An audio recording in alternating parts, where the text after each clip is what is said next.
ang mga kwento ng pag-ibig, kwento ng buhay at kwento ng pag-asa dito sa Barangay Love Stories. Love Stories.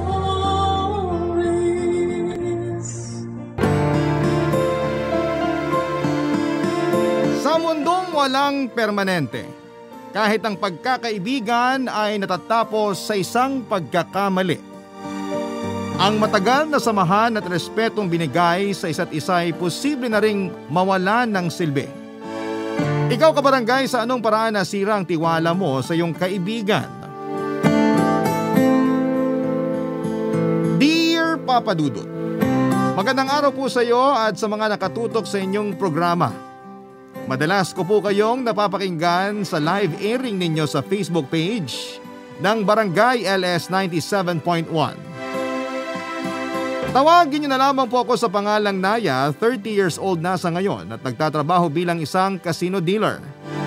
Madalas din akong sumali sa mga local pageant at sumasabak sa pagiging muse ng basketball team tuwing may liga sa amin. Masasabi ko po na okay naman ang kinikita ko buwan-buwan at natutulungan ko na po talaga ang pamilya ko. Marami na akong nakasalamuhang lalaki sa trabaho. Dahil nga sa kasino ako nagtatrabaho. Mayayaman talaga ang mga nakikilala ko. Marami na rin yung pagkakataon na pwede ko na sanang maiahon sa kahirapan ng pamilya ko. Dahil may ibang negosyanteng madalas sa kasino na gusto akong ligawan. Kung sinagot ko lamang sana kahit na sino sa kanila, ay hindi ko na kailangan pang magtrabaho. Pero may pinangahawakan akong prinsipyo. Kung yayaman man ako ay gusto ko na pinaghirapan ko talaga yon at hindi galing sa pinaghirapan ng ibang tao, kapalit ng katawan at kalayaan ko. Aaminin ko na tempting yung mga offer nila pero alam ko rin naman na hindi sila yung tipo ng lalaking seseryosohin ang katulad ko. Ang sabi nila maganda raw ako, may pagkatsinita at maamo ang mukha. Malangiti rin po ako kaya madali akong makagaanan ng loob, Papa Dudut. Nahahawig nga raw po ako kay Jensel Angeles na mas kilala bilang Melissa sa GMA's Afternoon Prime Legal Drama Series na Lilet Matias, Attorney at Law. Pero kahit kailan ay hindi ko ginamit ang itsura ko para manlamang sa kapwa. Kahit na girly ako ay may dalawang super close na kaibigan po ako. At pareho silang lalaki. Sina Vlad at Alec. Bata pa lamang ay magkaibigan na kami. Pati nga po edad namin ay magkakapareho. Sa tagal ko na silang nakakasama, nagkaroon na po ako ng duda sa kaibigan kong si Alec. May mga pagkakataon kasi talaga na malambot siyang kumilos. Minsan ay bigla na lamang siyang nagkaka-interes sa mga gamit ko na pambabae. Kaya naman kahit na hindi siya umamin ay alam ko na po yon. Pero sa katagalan ay may iba na rin akong nahalata noon kay Vlad, Papa Dudut.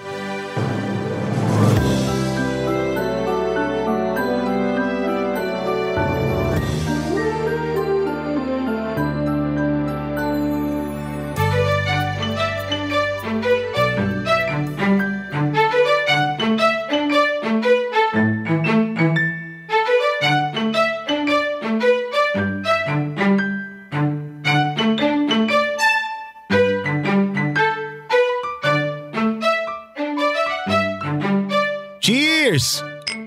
Ibang klase talaga to si Naya. Mukhang paldong-paldo na naman. Uy, di naman. Sakto lang. Saka deserve natin to, no? Nakaka-stress kaya yung 1 week na puro trabaho. Ayos lang naman uminom pero wag ka masyado magpakalasing. Oh, ba't mo naman binabawalan maglasing si Naya? Nag-aalala lang ako sa kanya. Oy Brad, kaibigan ka rin ni Naya ha, hindi boyfriend. Kaya huwag mo siya pinagbabawalan. Ano bang masama sa sinabi ko? Guys, kumalma kayo, okay? Grabe ha, di pa nga malakas tamahan natin pero ang init nyo na agad. Pikon kasi masyado eh. Alec! Ay, pasensya na. Magkwento ka na nga lang para may pag-usapan naman tayo. Bakit kasi kabanding ng kasama natin dito? Para kang bata. Umuwi na lang kaya kayo. Ayoko nang may nag-aaway dito. Pag narinig pa kayo ni Mama, baka hindi na kayo makabalik dito sa amin. Sorry. Sorry kanino? Sa akin o kay Naya? Sa inyong dalawa. Okay na? Ay, uminom na nga lang tayo. Gusto ko yan. Kami lang yung magpapakalasing. Palitan mo na ng juice yung nasa baso mo. Ginawa mo pa akong bata. Hindi kita ginagawang bata, Naya. Gusto ko lang naman na maging maingat ka sa kalusugan mo. Kami ayos lang na maglasing. Sanay kami ni Alec eh. Hayaan mo na. Ngayon lang naman to. Pag nalasing na siya, edi tago natin kay tita. Puro ka talaga kalokohan.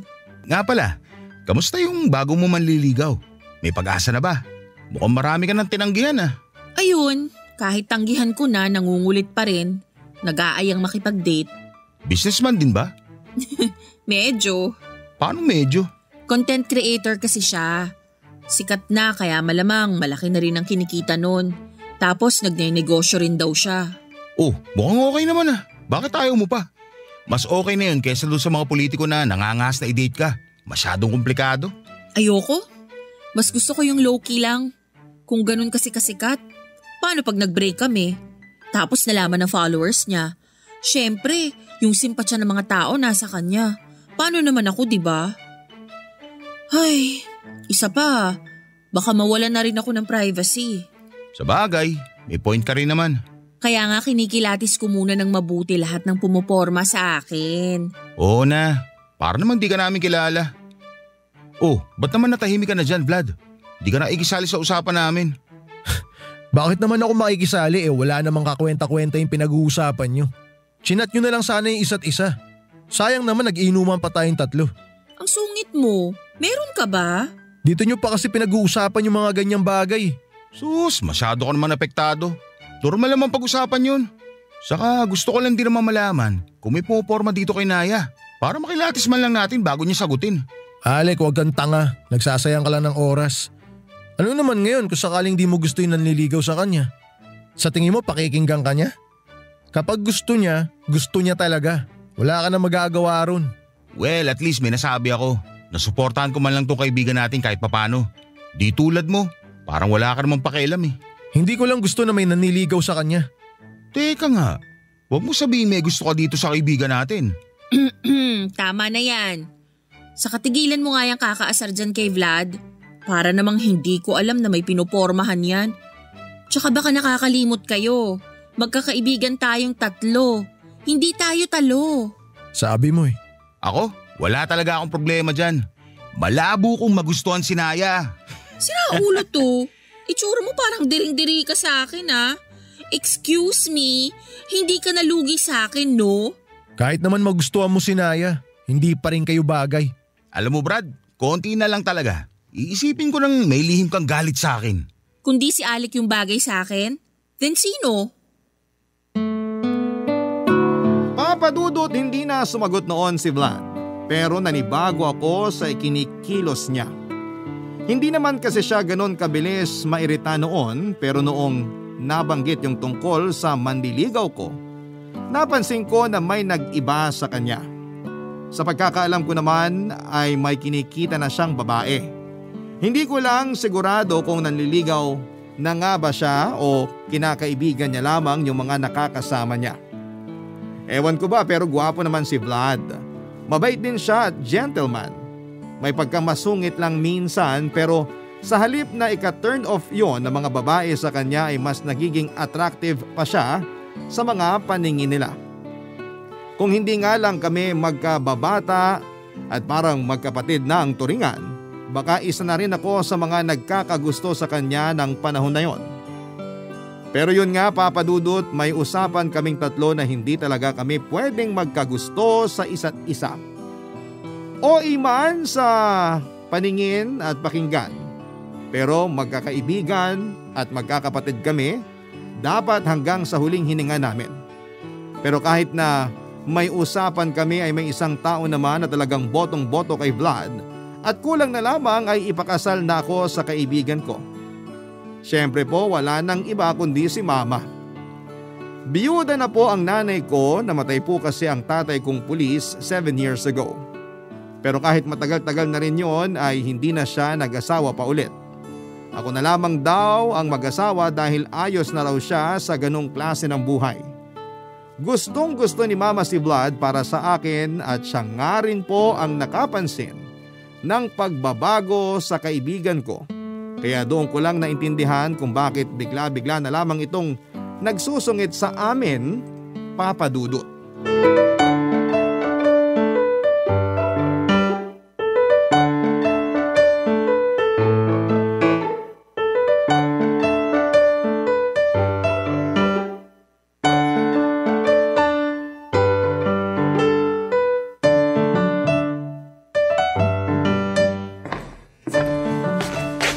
Nakauwi na pala mga kaibigan mo. Ay, di ko man lang napadala ng niluto kong ulam. Nakaiglip kasi ako eh. Ayos lang po yun, Ma. Marunong din naman maglutong mga yon. Kung sa bagay, lalo na yang si Vlad, masarap magluto yung batang yon. Pasadong-pasado anak. Yan ka na naman, Ma. Nako ha, kung isiship nyo na naman kaming dalawa sa isa't isa, itulog nyo na lang po yan. Ang tagal nyo na magkaibigan eh. Wala pa rin ba? Pero napansin ko anak ha, iba talaga makatingin sa'yo si Vlad. Ma, hindi po siya manyak ha. May sinabi ba akong manyak siya? Ang sabi ko lang, iba makatingin. Parang may gusto talaga siya sa'yo eh. Ma naman eh, isa ka pang delulu. Hoy, alam ko ibig sabihin nun ha, hindi ako delulu. Sinasabi ko lang kung ano yung napansin ko. Tatanggi mo pa eh, sigurado naman ako na napapansin mo rin yon. Kahit mapansin ko pa yon, hindi pa rin po magbabago yung nararamdaman ko. Hindi ko siya gusto, Ma. Magkaibigan lang kami. Sus! Ilang beses mo na sinabi yan. Pero sigurado ako, magkakagusto ka rin kay Vlad. At excited na ako mangyari yun, anak. Malabo po talagang mangyari yan, Ma. Saka ayoko pa talagang magka-boyfriend, no? Ang saya-saya ng buhay ko na tahimik lang. Walang maarte, walang nagde-demand, walang nagbabawal, malaya akong gawin lahat ng gusto ko. Papaalala ko lang sa'yo ha, 28 ka na anak. Konting kembot na lang, wala na sa kalendaryo yung edad mo. Di naman po ako naghahabol. Kahit maging end of the world pa, mas masaya pa rin akong single. Nak naman, paano pa ako magkakaapo niyan? Nag-iisang anak kaya kita. Ay, kahit sana si Alec na lang. Diba, mas close naman kayo nung isang yung kaysa kay Vlad? Lo, seryoso ka po ba, Ma? Kahit nga hindi umamin yun, amoy na amoy ko na yun eh. Bakit? Sigurado na bang bakla siya? Sigurado na ako. Pero di pa siya umaamin, kaya respeto na lang, diba? Cute niya nga eh. Pilit talaga niyang tinatago. Tapos ako naman, nagpapanggap lang na walang alam. Baka naman ayaw lang niya na mailang kayo sa kanya. Bakit naman ako maiilang? Baka nga mag-bonding pa kami eh. Si Vlad siguro yung inaalala niya. Tingin ko nga, lalaking-lalaki kasi yun eh. Pero kung mas mahalaga naman sa kanya yung pagkakaibigan ninyo, matatanggap niya si Alec. Ay pero anak, kailan mo ba balak mag-boyfriend? Sana naman, maabutan ko pa yung pagpapakasal mo. Kinikilabutan ako sa iyo, Ma. Makapagsalita ka dyan, parang mawawala ka na sa akin. Ay, wala pa lang po talaga sa isip ko yung pagpapakasal. Magka-boyfriend pa nga lang, ang hirap-hirap na. Saka hindi naman ganun kadali ko bilalan ng lalaki, no? Alam nyo naman po yung nangyari sa past relationships ko. Sobrang toxic. O siya, sige na. Hindi na nga kita pakikialaman pa. Mabuti na nga rin na kilalanin mo munang mabuti yung makakarelasyon mo kung sakali man ano. Pero sana naman anak, huwag mo nang paabutin ng ilang taon. Kahit next year sana. Anong kaya ba? Di ko po maipapangako. Kung may darating na magugustuhan ko talaga, edi susubukan ko po. Pero kung wala, single ka na lang hanggang sa pagtanda. Depende nga po. Ganito na lang, nak. Next year, kapag wala pa rin, papayagan mo nang maligaw si Vlad. Ano, okay ba yon? Ayoko pa rin, Ma. Hintay ka lang po. May darating din naman siguro. Hay, ewan ko ba sa yung bata ka? Kay ganda-ganda mong babae tapos sinasayang mo lang. Inaantok na po ako, Ma. Tulog na po tayo. Papa Dudut, hindi naman po ako ganon kamanhid para hindi mapansin na higit pa sa kaibigan ng turing sa akin ni Vlad. Pero hindi naman siya umaamin at wala pa siyang sinasabi kaya hindi rin ako nag-a-assume noon. Isa pa ay hindi ko talaga siya nakikita as someone na makakarelasyon ko. Mas bagay lang talaga siguro kaming maging magkaibigan. Si Alec naman mas malabo kasi alam kong pareho lamang kami ng puso bilang pusong babae. Minsan ay napapatingin na lamang ako sa kanya kapag pinupunan niya yung makeup ko, outfit ko at pati bag na ginagamit ko tuwing lumalabas ako. Napapadalas na rin siya sa bahay namin at doon ko nga siya nahuhuli na pasimpleng nakikialam sa mga makeup kit ko. Pagkatapos nga ng ilang buwan ay may mga sumubok ulit na manligaw sa akin. Meron namang pumasok sa standards ko pagdating sa isang lalaki. Pero noong nasa talking stage na kami ay doon ko unting-unting nakita yung red flags nila. Hanggang sa hindi ko inaasahan. Bigla na lamang nagpakita ng extra effort itong si Vlad. Madalas na siyang nagtatanong kung anong oras ang uwi ko dahil sinusundo niya ako pagkatapos ng trabaho. Kapag nagtatanong ako sa kanya kung bakit niya yon ginagawa ay sinasabi niya na gusto niya lamang akong isabay sa pag-uwi. Pero syempre hindi ako naniniwala sa mga sinasabi niya, Papa Dudut. Barangay Love Stories. Barangay Love Stories. Papa Dudut, para mas makilala ng inyong mga tagapakinig si Vlad. Bukod sa magkaedad lamang kami ay masasabi ko naman na may itsura din talaga siya. Kung may kamukha man siya na artista, may anggulo siya na Juancho Trevino. Matangkad siya at maganda rin ang pangangatawan, masipag siya sa trabaho, kaya naman hindi na ako nagtaka noong mabilis siyang na-promote bilang administrative manager sa kumpanyang pinagtatrabahuhan niya. Masasabi rin naman na responsable siyang lalaki dahil panganay siya at breadwinner ng kanyang pamilya. Siya na rin ang nagpapaaral sa kapatid niyang nasa kolehiyo na.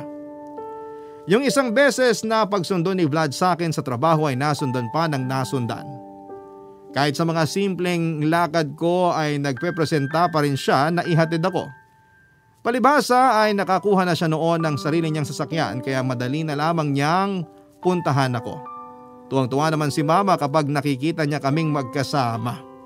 Sinabihan pa niya si Vlad na mas makakampante siya kung laging may naghahatid sa akin sa pag-uwi kaysa bumiyahe ako ng mag-isa.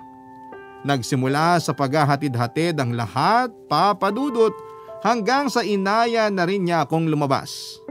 Hindi ko naman siya tinanggihan noon dahil akala ko ay friendly date lamang yon.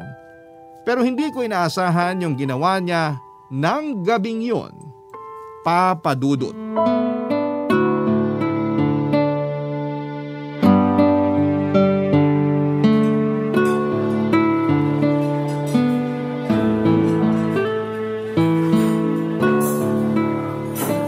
Hindi mo pa ginagalaw yung pagkain mo. Hindi ka ba nagugutom? Anong meron? Ba't tayo nandito? Gusto lang kita ilibre. Ha? Eh bakit ako lang? Pwede namang isama si Alec ah. Wait, tawagan ko. Hindi ba pwedeng tayo lang muna? Bakit? Ayaw mo na bang kasama si Alec? Hindi naman kayo magkaaway. Kaya wala akong makitang rason kung bakit ako lang ang inimbita mo rito. Naya, hindi mo ba talaga nahahalata? Nakakahalata na ano? Diretsahin mo na lang kaya ako. Hindi yung pinapahula mo pa ako sa nangyayari. Hindi pa ba malinaw sa'yo? Gusto kita. Gustong gusto. Ano yung sinasabi mo? Sinabi ko naman sa inyo ni Alec na hindi tayo talo, di ba? So ano tong pakulo mo ngayon? Naya naman, seryoso ako. Gustong gusto talaga kita. Kaya sana, payagan mo ako na manligaw sa'yo. Ayoko. Hindi ako magpapaligaw sa kahit na kanino. Bakit naman? Ano bang ayaw mo sa akin? Sabi mo kung ano yung di mo gusto. Babaguhin ko para sa'yo. Hindi mo pa talaga gets yung sinabi ko na ayokong makipagrelasyon sa kaibigan ko?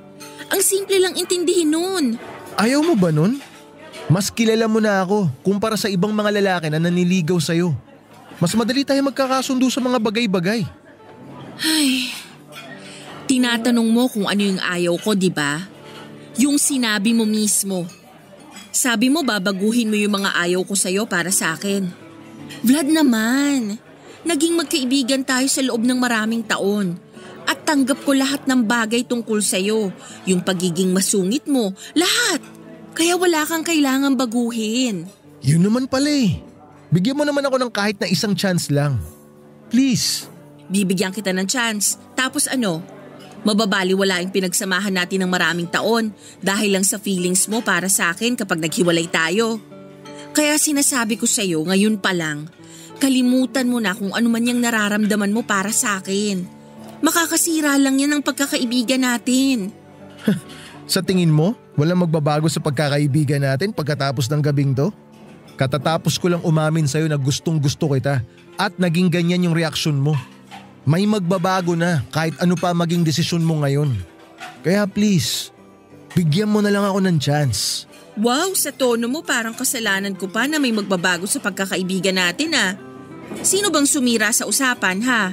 Okay, sige na. Kasalanan ko na. Pero please, payagan mo na ako naman ligaw sa'yo. Pagkakataon lang naman yung hinihingi ko eh. Kapag nagtagal tapos wala ka pa rin nararamdaman para sa akin, titigil ako. Sigurado ka? Walang samaan ng loob ah. Oo, wala. Promise. So ano? Pumapayag ka na ba ligawan kita? Oo, pero isang chance lang to ha. Kapag wala talaga, wag na natin ipilit. Okay, payag ako dyan. Naya, thank you. Thank you talaga. Whew. Ayoko ng pangungulit pag oras ng trabaho ah. Sige, walang problema sa akin yun. Kaya ko yun. Hindi mo rin ako kailangan sunduin araw-araw after work. Pero… Walang pero-pero. Kung lagi mong gagawin yun, hindi na ako makakalabas-labas. Nagkakayayaan din kami ng mga katrabaho ko minsan. At di ko yun magagawa kung aali-aligid ka. Sige, okay lang din sa akin yun. Pero kung uuwi ka na, pwede mo rin naman akong sabihan. Susunduin kita pagkatapos nyo. Sure ka? Oo naman. Papadudot pagkatapos umamin ni Vlad sa nararamdaman niya para sa akin ay tuluyan na ngang nagbago yung samahan namin bilang magkaibigan. Nagsimula na kaming mailang sa isa't isa. Pero doon ko rin na-realize kung gaano ka-sweet si Vlad, Papadudot. Hindi kasi siya yung tipo ng lalaki na mahiling magbigay ng bulaklak at chocolates. Kumbagay quality time talaga yung love language niya. Papadudot, wala pang isang linggo ay nalaman na rin ni Alec ang tungkol sa panliligaw ni Vlad. Akala ko ay magiging masaya siya para sa akin at susuportahan niya kaming dalawa, pero taliwas doon ang mga nangyari. Nagtaka naman ako dahil nga may suspetsya na ako noon na bakla si Alec. Pero nung sabihin ko na unti-unti ko na rin nagugustuhan si Vlad ay bigla na lamang sumama ang timpla niya. Yun bang parang nagsiselos siya? Pero hindi pa ako sigurado noon kung ganon nga talaga yung nararamdaman ni Alec. Litong-lito pa kasi ako sa mga kinikilos niya. At nang mga sumunod na araw ay napansin ko na lamang na biglang nag-iba si Alec. Parang nawala yung pagiging malambot ng pagkilos niya. Isinama ko pa nga siya sa bahay at sinubukang ipagamit yung pang-makeup ko, pero tinanggihan niya yon na para bang hindi siya naging interesado sa ganung bagay kahit kailan. Napaisip tuloy ako kung bakla nga ba talaga si Alec o nag-assume lamang ako noon. At dahil litong-lito na talaga ako ng panahon na yon ay nag-decide na akong kausapin siya tungkol doon, Papadudot.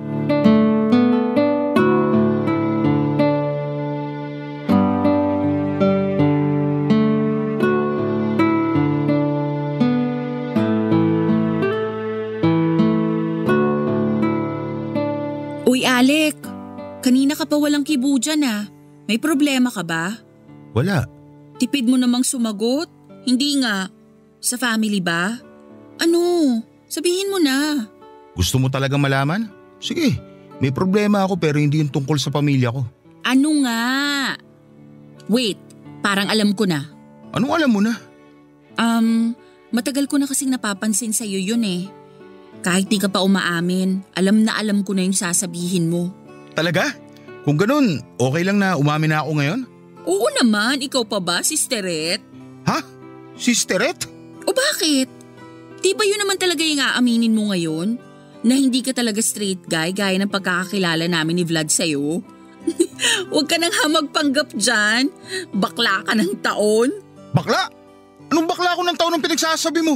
Amoy na kita, no? Ano ka ba? Hindi ako bakla. Sinong niloko mo? Wag nga ako. Naya, seryoso ako. Hindi ako bakla.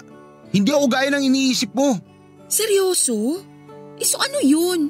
Nagpapanggap ka lang na bakla para mapalapit sa akin, ganun? Anong nagpanggap? Bakit ako magpapanggap? Hindi naman ako bakla. Nahuli kita, pinapakialaman mo yung makeup ko, tapos napansin ko rin yung kilos mo. Iba may something talaga. Porke malambot akong kumilos, bakla na kagad? So hindi ka nga bakla? Totoo ba? Pero… Hindi ako bakla. Yung tungkol sa pakikialam ko sa makeup mo, tinitingnan ko lang kung anong brand yung ginagamit mo para mabilang kita. Ha? Oo nga. Wala naman sigurong problema kung hindi ako bakla, di ba? Tama. Wala namang problema. Akala ko lang talaga. Sorry ha. Baka nainsulto pa kita. Okay lang. Pero may gusto sana ako sabihin sa'yo. Ano yun? Nanliligaw pa lang naman sa'yo si Vlad, di ba? Oo, bakit? Gaano ba kalaki yung chance na sasagutin mo siya? Sabihin mo muna yung gusto mong sabihin bago ko sagutin yan. Huwag kang madaya. Pero masasabi ko lang yun pag sinagot mo na yung tanong ko. Seryoso ba? Nakaka-pressure ha? Pero sige, sasagutin ko yan. May pag-asa naman siya. Siguro mga 40%. O ano, okay na? Kung 40 sa kanya, kaya mo bang ibigay sa akin yung 60? Ha? Huwag ka sana magagalit, pero gusto rin sana kitang ligawan. Kung papayag ka. Hoy! Nakakaloka naman kayo ni Vlad. Ano bang meron sa akin at nagkakaganyan kayo ha? Pareho na kayong sumira sa usapan natin ha? Naunan niya ng sirain, di ba? Bakit ako hindi pwede? Wala akong sinasabing ganun. Nakakagulat lang na pati pala ikaw. Ay, so kailan pa? Kailan pa ang alin? Tignan mo to, lutang din. Ibig kong sabihin, kailan ka pa nagkagusto sa akin? Matagal na. High school pa lang tayo. Pero ayoko kasing masira yung friendship natin ang dahil dun kaya pinigilan ko. Ang kaso, inunahan naman ako ni Vlad. Kaya hindi pwedeng manahimik na lang ako at magparaya. Dapat subukan ko rin. So ngayon pag-aagawan niyo ako, ganun ba? Parang ganun na nga. Kaya sana, bigyan mo rin ako ng pagkakataon na ligawan ka. Teka nga lang, huwag mo akong i-pressure, okay? Hindi pa nga na-absorb ng utak ko na hindi ka pala bakla tapos eto ka ngayon, sinasabi mo na gusto mo ko. Pwede bang time out muna? Sorry kung nape-pressure ka. Hindi ko lang talaga kayang patagalin pa to. Alam ko kasi na darating din yung time na hindi ko na to matatago. Saka paano kung mas may chance pala ako kaysa kay Vlad, di ba? Hindi ko pa alam kung anong isasagot ko ngayon, okay? Alam mo naman kung ano yung naging reaction ko nung umamin sa akin si Vlad. Munti ko pa siyang awayin. Kaya ko naman maghintay. Nagawa ko nga magtiis ng ilang taon eh. Oo na, sige na. Bigyan mo lang ako kahit ilang araw. Kailangan din kasi tumalaman ni Vlad. Ha? Huwag mo na sabihin sa kanya. Bakit naman hindi? Basta, huwag mo muna ipapaalam sa kanya. Ako na lang magsasabi. Ay, bahala ka nga. O sige na, umuwi ka na. Maaga ako matutulog ngayon eh. Sige, salamat kasi kahit di mo pa ako binibigyan ng chance, at least di mo ako pinagtabuyan para layuan ka. Papadudot na shock ako ng malala sa mga sinabi ni Alec. Siya kasi yung pinaka hindi ko inaasahan na magkakagusto o manliligaw sa akin. Pero naglakas loob siyang umamin. Ang nakakagulat pa doon ay matagal na pala siyang may gusto sa akin pero pinigilan niya lamang. Parang mas madali ko pa ngang matatanggap noon kung umamin siya sa akin na bakla talaga siya kaso hindi. At malabong maging bakla siya kung seryoso nga siya sa panliligaw niya sa akin. Kahit nga po ang nanay ko ay naloka rin sa kanilang dalawa, papadudot. Kung siya raw yung nasa sitwasyon ko baka hindi niya rin alam kung ano ang gagawin niya. Hindi ko talaga alam kung ano ang mararamdaman ko noon. Parang ang hirap naman po kasi. Pareho ko silang mahal bilang kaibigan. Pareho silang mahalaga sa akin. Pero kapag may pinili ako sa kanila, may isa talaga na masasaktan ko ng sobra-sobra. At makalipas lang po ng ilang araw ay pinayagan ko na rin naman ligaw si Alec para maging patas naman kahit papaano. Alam ko naman na hindi rin niya ako titigilan kung hindi ko siya pagbibigyan. At habang nasa kalagitnaan ako ng nakakalokang sitwasyon na yon, papadudot, ay nadagdagan pa yung mga lalaking nangungulit sa akin. Minsan na ngang pumasok sa isipan ko na magpanggap na lamang ako na lesbian para tigilan na nila ako, pero mas lalo lang magiging komplikado ang sitwasyon kung ganoon nga ang gagawin ko. Kaya naman Papa Dudut, nag-decide na ako na sabay ko na lamang silang kausapin para mas maging malinaw ang lahat-lahat. Papa Dudut. Barangay Love Stories. Barangay Love Stories. Papa Dudut, kaya ko naisip na kausapin silang dalawa ay para linawin na wala dapat magbago at hindi dapat masira yung pagkakaibigan namin sakaling may piliin ako sa kanila. Pero bago pa mangyari yon ay nagpakitang gilas sila pareho sa panliligaw nila sa akin. Minsan ay nagkakasabay pa sila sa pag-aaya sa akin na lumabas. At tuwing nangyayari yon, ako na ang umiiwas sa kanila. Sinabi ko na lamang na may iba akong lakad at hindi ako pwede sa araw na yon. Mahirap magsinungaling pero wala na akong magawa. Ayokong magsabong silang dalawa kapag nalaman nila na meron akong pinagbigyan. Bago ko kasi sila imbitahan na makipag-usap sa akin ay ipinaalam ko na kay Vlad na nanliligaw na rin sa akin si Alec. Gaya ng inaasahan ko ay nagalit siya at sinabing hindi niya hahayaan na si Alec ang manalo sa kanilang dalawa. Si Mama naman, kung noong una ay botong-boto sa mga kaibigan ko, bigla na lamang nagbago ang tingin sa dalawang yon. Oo nga raw at kilala na niya yung dalawa, pero pareho rin kami ng nasa isipan. Masisira lang yung pagkakaibigan namin kapag may isa akong sinagot sa kanila. Kaya naman ang payo niya ay piliin ko yung sitwasyon na pareho silang hindi mawawala sa akin. Pero hindi rin pala ganon kadali ang lahat, Papa Dudut.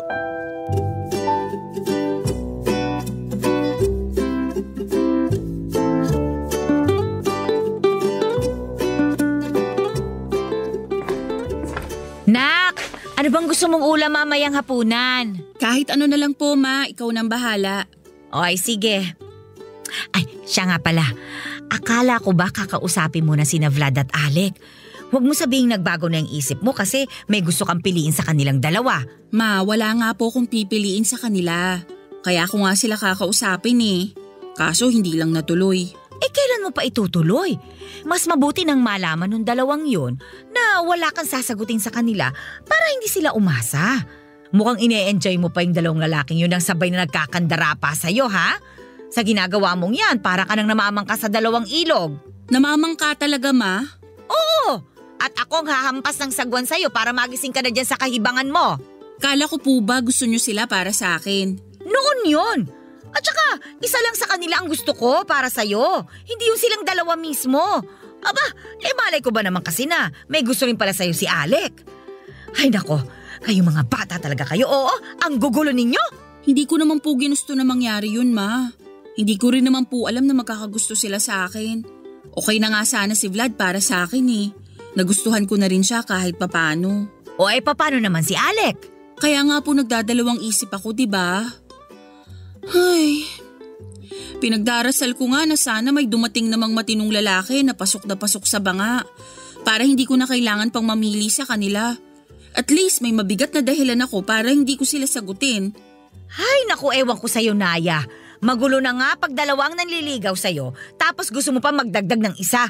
Ang ganda mo naman, anak, ha? Maganda naman po talaga ako, ha? O maganda ka nga. Pero hindi magandang tingnan kung iba't ibang lalaki yung nakakasama mo. Ma, date po kasi yun. Pinagbibigyan ko lang sila pero bukod sa date, wala na kaming ibang ginagawa. Usap-usap lang. Hindi naman kami umaabot sa hotel, no?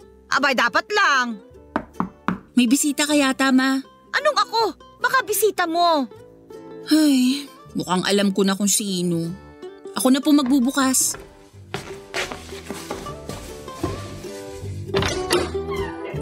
Hi, Naya. Matutulog na kami. Ha? Ang aga naman. 6 p.m. pa lang ah. Bakit? Bawal ba antukin ng 6 p.m? Hindi naman. Pero sige, kung makakaistorbo ko, babalik na lang ako. Biro lang. Pasok ka. Ma, nandito si Alec. Hi, tita. Ay, tuloy ka, Alec. Gusto mo ba ng maiinom? Uy, pasensya ka na ha. Magluluto pa lang kasi ako ng hapunan eh. Ayos lang po yun. Busog pa naman po ako. Ayaw mo magkape? Hindi na. Dumaan lang talaga ako rito para personal kang imbitahan na kumain sa labas. Ha? Magluluto na si mama eh. Hindi ba pwede? Pwede naman pero nag-request na kasi ako ng ulam kay mama. Sayang naman kung hindi ko matitikman. Saka baka magtampo pa siya, alam mo naman. Di ba ma? Ay, oo! Pasensya ka na, Alec, ha? Minsan lang kasi maglambing itong anak ko, kaya pinagbigyan ko na. Kung sa labas kayo kakain, mag-isa lang akong uubos ng mga niluto ko. Ganun po ba? Pwede po bang makikain na lang? Aba, pwede! Papa Dudut, obviously ay hindi naman talaga ako nag-request ng ulam kay mama pero ginawa ko na lamang na dahilan yon para hindi na masundan pa yung naunang paglabas namin ni Alec. Magbibigay lang kasi ng false hope sa kanya yon kung sakali. Isa pa ay ginawa namin yon para hindi sumama ang loob niya at maramdaman na parang tinataboy namin siya. Ilang beses niyang sinubukang buksan yung usapan tungkol sa panliligaw niya sa akin habang naghahapunan kami kasama si mama pero hindi ko siya hinayaan. Alam kong unfair yon sa part niya pero ayoko na ring palalain pa ang magulong sitwasyon na kinakalagyan ko noon. Tungkol naman kay Vlad ay patuloy pa rin ang komunikasyon namin. Ewan ko ba pero parang nahulog na yata talaga ako sa kanya. Pero dahil alam ko na hindi rin naman yon magtatagal ay unti-unti ko na siyang iniwasan. Kung dati mabilis lamang ako mag-reply sa kanya sa pagkakataong yon ay hindi na. Papa Dudut, hindi natuloy yung araw na sana ay mag-uusap kaming tatlo ni na Alec at Vlad. May nakilala kasi ako sa kasino, empleyado rin siya doon. Hindi ko na lamang babanggitin yung pangalan niya pero hindi ko rin po alam kung bakit gano'n na lamang ako kabilis na na-attract sa kanya. Hindi naman lahat ng hinahanap ko sa isang lalaki nakuha niya pero nakuha niya talaga yung atensyon ko nung unang pasok pa lamang niya sa kasino. Hindi ko inaasahan na siya na rin mismo yung magpapakilala sa sarili niya. Gaya ng inaasahan ko ay naging magaan ang loob ko sa kanya kaya mabilis lamang kaming naging malapit sa isa't isa. At dahil doon ay nagkaroon na ako ng dahilan para patigilin na sa panliligaw sina Alec at Vlad, Papa Dudut.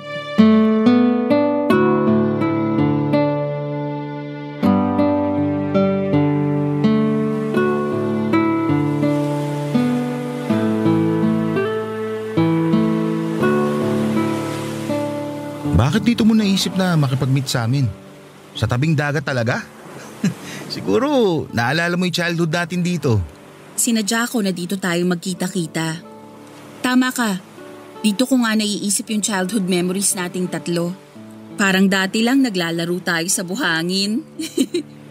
Pag ginadalan tayo ni mama ng pagkain, nag-aagawan pa kayong dalawa. Tapos ngayon, ako na yung pinag-aagawan nyo. Ako lang naman kasi dapat yung manliligaw sa'yo eh. Nakigaya lang naman yung isa dyan. Nakigaya? Ano ako, bata? Sige, mag-away kayo. Uuwi na lang ako. Uy, wala namang ganyanan. Kala ko ba mag-uusap tayong tatlo?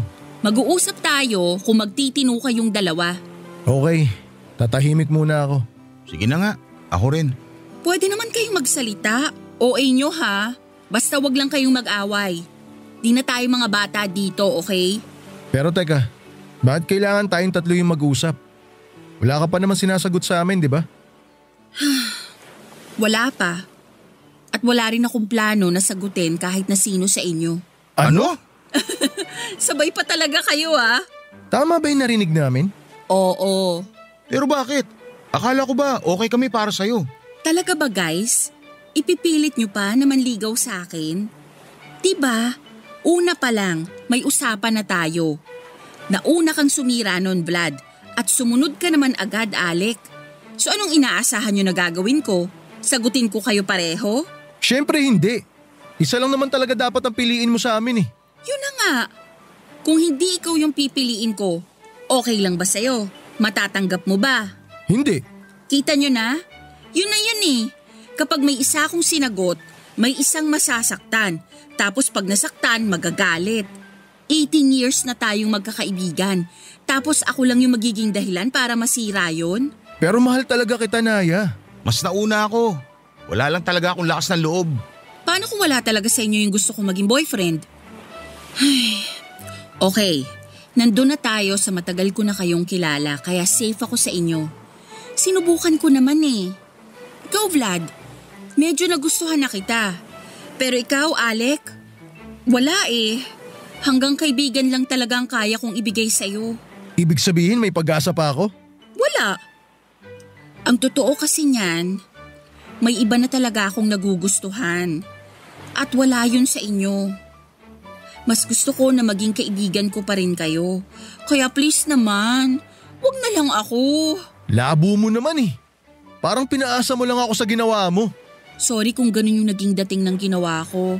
Pero kasi, na-pressure na rin ako noon kaya pumayag ako na magpaligaw sa'yo. Inamin ko naman na nagugustuhan na rin kita, di ba? Pero yung naramdaman ko, hindi pa yun sapat para makipagrelasyon ako sa'yo. Teka, paano ko? Ganun na lang talaga yon? I'm sorry, Alec. Wala talaga eh. Promise, mas okay akong maging kaibigan kaysa maging girlfriend mo. Kaya please naman, huwag ka naman ligaw. Ayoko masira yung friendship na meron tayo. Pareho kayong mahalaga sa akin eh. Sa totoo lang ang hirap tanggapin ng sinabi mo. Pangalawang rejection ko na to. Ako? Ito pa lang yung una. Pero kahit diretsahan mo na kami pinapahinto sa panliligaw sa'yo, hindi ko magawang magalit. Nalulungkot ako, oo, pero ganun talaga siguro. Di naman namin hawak yung utak at puso mo eh. Sa huli, ikaw pa rin naman talaga ang masusunod. Naiintindihan din naman kita. Nagbakasakali lang naman ako. Alam kong hindi madali yung hinihiling ko sa inyo, pero sana gawin nyo pa rin. Marami pa namang ibang babae dyan, hindi lang ako. Totoo naman na maraming ang babae dyan, pero nag-iisa lang yung Naya na nagustuhan namin. At alam mo naman kung bakit. Tama na yan, Brad. Busted na rin naman tayo eh. Pero kahit papano, nakakagaan din naman ang pakiramdam. Mas mahirap pa siguro tanggapin kung naging kayo ni Naya. Ganun din naman yung nararamdaman ko. Pero di ko may papangako na mawawala agad to. Ako rin. Hindi nyo yan magagawa kung lagi nyo pa rin akong nakakasama. Kaya siguro, mas maganda kung didistansya muna tayo sa isa't isa. Pero hindi naman ibig sabihin na friendship over na tayo ha. Hihinga lang muna. At kapag okay na lahat, babalik tayo sa dati.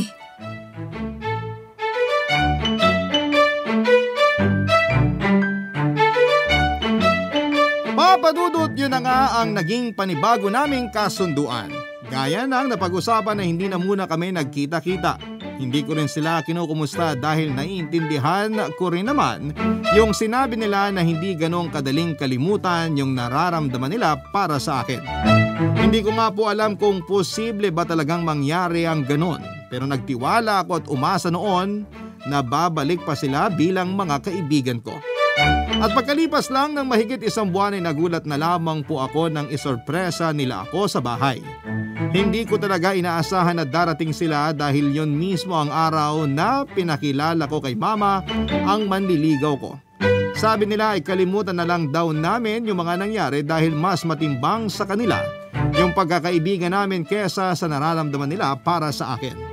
Sa ngayon ay magkakaibigan pa rin kaming tatlo at sinagot ko na nga rin po yung manliligaw ko. Sa katunayan ay 2nd anniversary na namin next month. May girlfriend na nga rin po pala si Alec. Mauuna pa nga yata siyang magpakasal kesa sa akin, kaya naman panay-panay naman ang pangungulit ni mama. Si Vlad naman ay single pa rin hanggang sa ngayon pero meron na siyang nililigawan. Sabi nga po nila kapag ako na yung ikakasal ay sasamahan nila ang nanay ko sa paghahatid sa akin sa altar.